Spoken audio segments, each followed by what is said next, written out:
So, it's time to start this Cartoon Network 64 marathon. Now, since I released the trailer last month, I got an alarming number of questions for this marathon. Because enough people, I guess, were either interested in me doing this or confused by me doing this. So, I think before we start our first episode, we do a Q&A or an FAQ on Cartoon Network 64. Let's begin by answering the 8 most common questions. Number 1. What is Cartoon Network 64? Cartoon Network 64 is the name of this marathon that I'm titling on me reviewing every single Cartoon Network show that I've ever aired. Now, normally when I do reviews, I tend to put them in a series called Animation Reviews. That series is still going on, but my plans for that series is that once I hit 100 Animation Reviews, I'll be done reviewing forever. And I won't have a need to review animation anymore. And I am halfway done with that series hitting 50 reviews, which yes, my 50th review did come out yesterday, but I always thought that I wouldn't be able to review every single thing that I wanted to do as a animation review. And no, I don't want to exceed 100 reviews. So that's why I came up with CN64, which is the short way to say Cartoon Network 64, to knock a bunch of shows out of the way. Unlike animation reviews, where I go in-depth with a certain episode and can talk about a certain subject that an episode brings up and not the episode in of itself, CN64 is different, where I do have to talk about the actual show in of itself. I'm not going to go in-depth with every single episode, but to give a general review of each and every show. Number 2, is this similar to Nikorama? We haven't started yet, and I've already gotten this criticism. Let's get the obvious out. Yes, my idea for this did come from Nikorama, but remember, in the realms of the real world, stealing an idea is not a crime. It's a crime when you infringe on copyright, like say if you made your own episode of Avatar: The Last Airbender. Technically speaking, that would infringe on Viacom's rights. An idea in and of itself is not stealing. Plus, I thought it was a fun concept. Number 3, will you do one for Nickelodeon as well? No, there would be no point in doing that since John Leary did that, and I already edited more than half of them. Though if this project does succeed, then I'll do a Disney marathon in 2021. Number 4, what exactly qualifies for a Cartoon Network show? While I did show every single cartoon I'm reviewing in the trailer, A, not everyone saw that trailer, and B, some people were probably still confused. See this list here? This is every single Cartoon Network show that I'm reviewing, and I'll put this link into the description so that you can see it as well. Keep in mind, the first show that I'm reviewing is the Moxy Show, and Steven Universe Future will be the last show. Even if newer shows come out this year, I won't review them because I wanted to stop at the end of the 2010s. So to get this out of the way, I'm not going to be reviewing anything that is part of the actual Warner Bros. Company, so nothing like Looney Tunes, DC Superhero Girls, Young Justice, or Teen Titans Original or Go. Or any smaller shows like Mucha Lucha. I'm not doing anything on Hanna-Barbera originals like Flintstones, Jetsons, Tom and Jerry, and Scooby-Doo. The actual shows that I'm reviewing for this marathon are things that were produced and/or created in Cartoon Network Studios. I'm also not taking a look at imported shows from other countries like Canada. So nothing like any Teletoon show like Johnny Test, Total Drama, or 16. Also, why is Johnny Test new again? Didn't that show end like 6 years ago? Why is there a 7th season coming out? And why is there a new spin-off web series that aired literally the week that I'm recording this? Part of the blueprint shows the self-destruct button! You're right, if we can get to it. Then it's goodbye, evil Johnny! Enough jibba-jabba! Also, no European shows, so nothing like Chops, Saki, Chooks, Robot Boy, or the Cramp Twins. No live-action Cartoon Network shows either. While they are official Cartoon Network shows, I only want to review the animated Cartoon Network shows. Maybe some other year I'll review these, but not this year. Also, that implies no live-action animation hybrids like Out of Jimmy's Head or The Annoying Aunt. And finally, no Adult Swim shows, so I'm not going to be reviewing things like Mr. Pickles or Rick and Morty. Although, the only exception is Samurai Jack Season 5, which I'm going to count that for the Samurai Jack review. You may notice that the actual total number of cartoons is 63, yet the marathon is 64, implying 64 videos.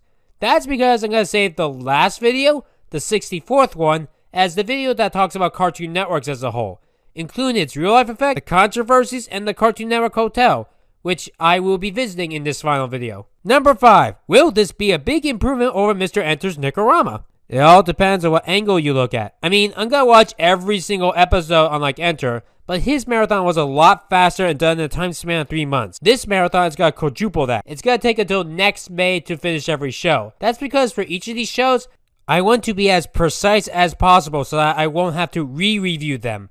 Though some shows I will give their own future animation reviews. Number 6. How long is each episode going to be? Every Cartoon Network 64 or CN64 episode will be anywhere from a minimum of 5 minutes to a maximum of 25 minutes. Why those lengths? Because I figured that a 5-minute review is the minimum requirement to talk about any specific show. And 25 minutes is the maximum because I don't want to go on and on just one specific show. If I truly needed to say more for a certain show, I'll do that in a Riot Animation review, where Riot Animation reviews have less restrictions. Number 7. Will you watch every episode of each show? Yes, I will, provided that I can find footage. For example, today's review is only going to be on the pilot for that. That was all that I could find on the show. And finally, number 8. When will each episode be done? This was the hardest question to answer because my answer kept changing. I mean, I originally wanted to start in March or April, and here we are now in May, so the best answer that I can give is to say that each episode will be done when it's done. I don't like having schedules anymore since I am apparently bad at keeping schedule, and people have told me that it's best for you to not have a schedule, and apparently no one cares about schedules anymore. And with that, that is all of the questions. If you have any additional questions, feel free to comment in the video below. Regardless, what is the show that started all? What is the first ever Cartoon Network cartoon?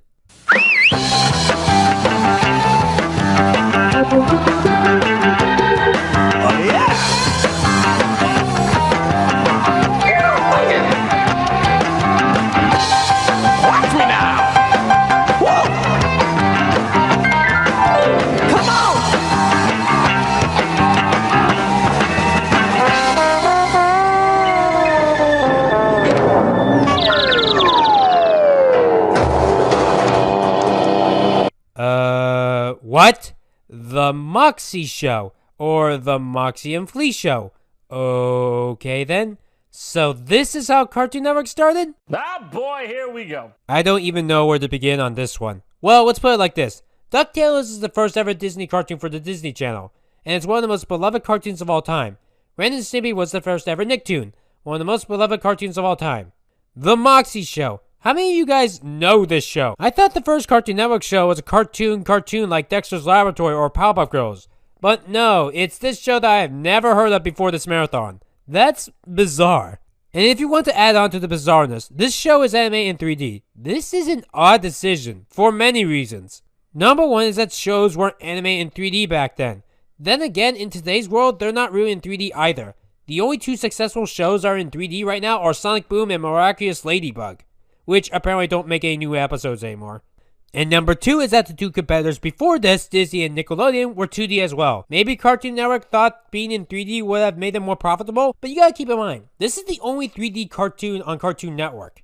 But here's even the weirder thing. The episode that I'm reviewing came out in 1993. Now it's either November 26, 1993 or December 5th, 1993 when this show came out. I'm getting conflicting dates because this is the rarest of all the Cartoon Network shows, and yet this is the first ever Cartoon Network show.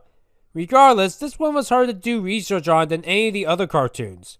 Using 3D this early is odd. I mean, sure, 3D animation was around for 2 decades now when 3D animation started in 1972, but this was 2 years before things like Toy Story, which came out in 1995.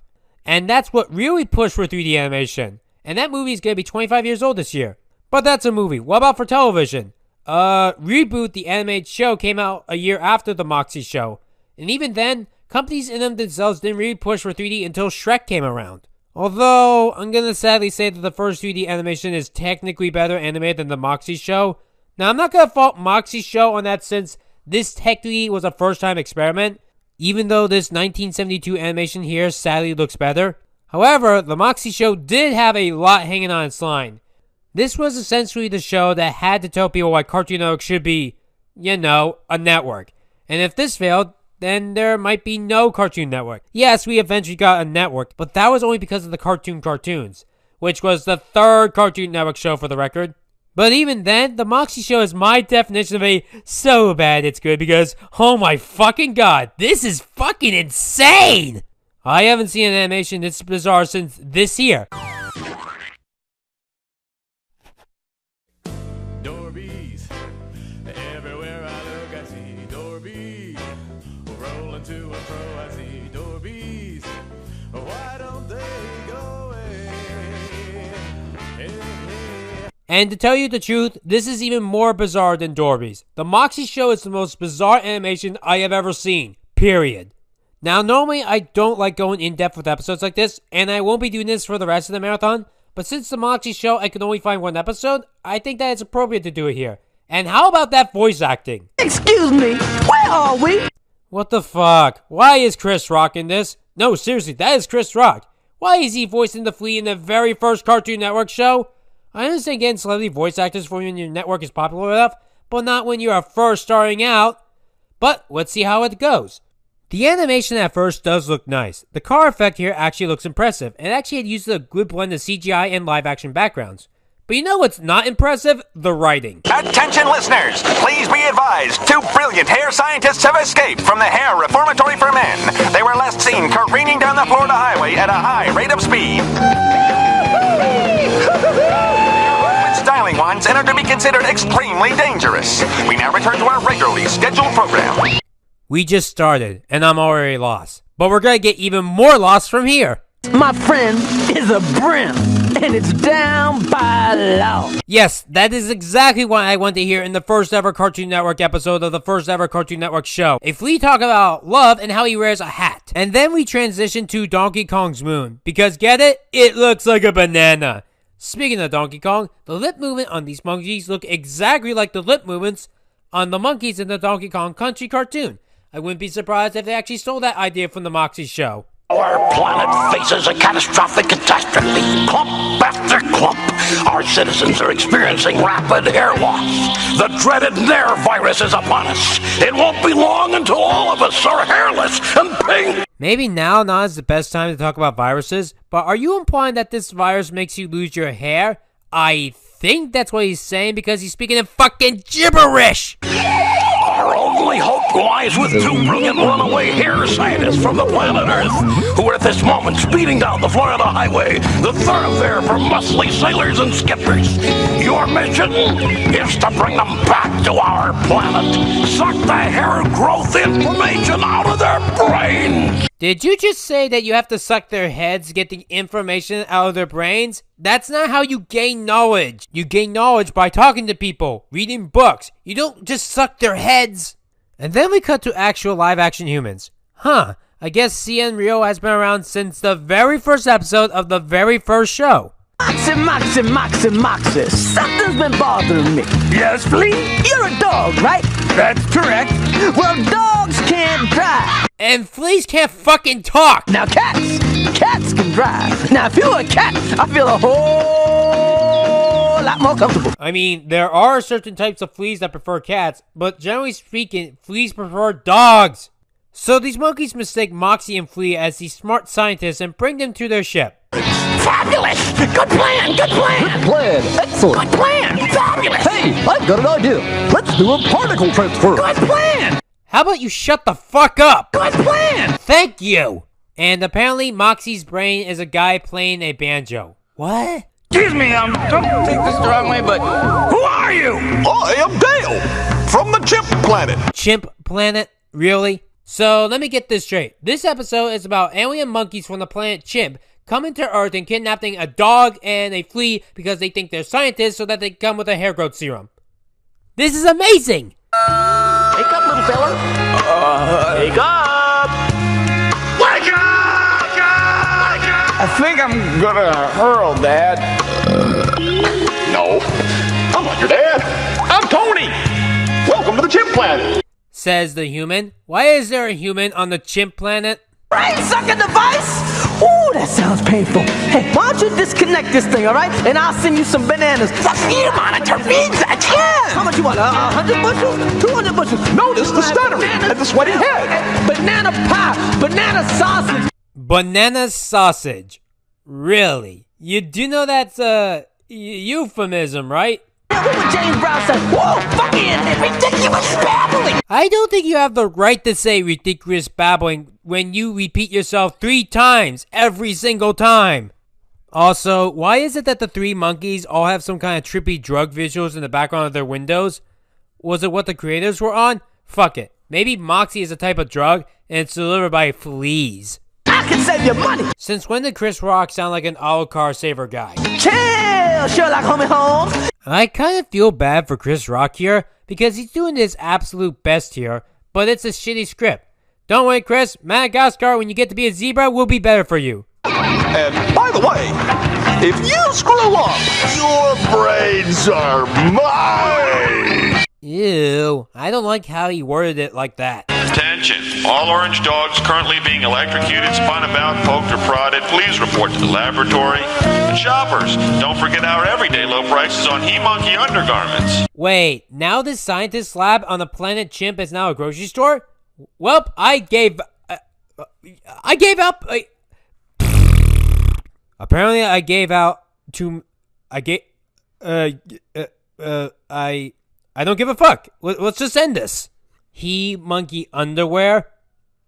Hey, Flea, you know this chimp planet isn't all that bad. You were captured and electrocuted. What? I just met the nicest guy. We went on some rides and had some prizes and snacks. And all off screen, I assume. Don't you understand, Moxy? We have just minutes to discover a hair replacement technique, or these chips will pop up on our heads and pinch out our brains. Aw, but Flea, don't sound threatening right now. Moxy said he was having a great time that we didn't even get to see. Read my thought bubble. Read my what? My what? My thought? What? My thought bubble? What? What? You do that? Well, I think really hard. If that's true, Chris Rock, you probably wouldn't have signed up for the Moxy and Flea show. Hey! Like me, Harry! Ew! That one monkey image right there kinda looks racist. So the solution to the hair loss virus is Moxy giving every monkey a mop, and then they get to go home and then the episode ends. And that was the Moxy Show. This was fucking bizarre. The most bizarre animation I have ever seen. No clue if in a good way or a bad way, but let's compare it to the other two big premiere shows on the other two big networks like DuckTales and Ren and Stimpy. The Moxy Show is the worst of the three, even if we just compare it to the pilots. If you showed the Moxy Show to me asking for a pitch to a network, as if I was some sort of executive producer, I honestly would have to say no. I would not make a network off this show because this was not that good. I mean, it's a so bad it's good to make fun of it, but it's not good in itself. I mean, I might rewatch this someday for shits and giggles, but that's pretty much it. I wouldn't consider making a network off this show. I really don't know why Cartoon Network became a network with this show. It's not good. Maybe the second show did better? What's the next show? Hello, I am Space Ghost. Welcome to my show.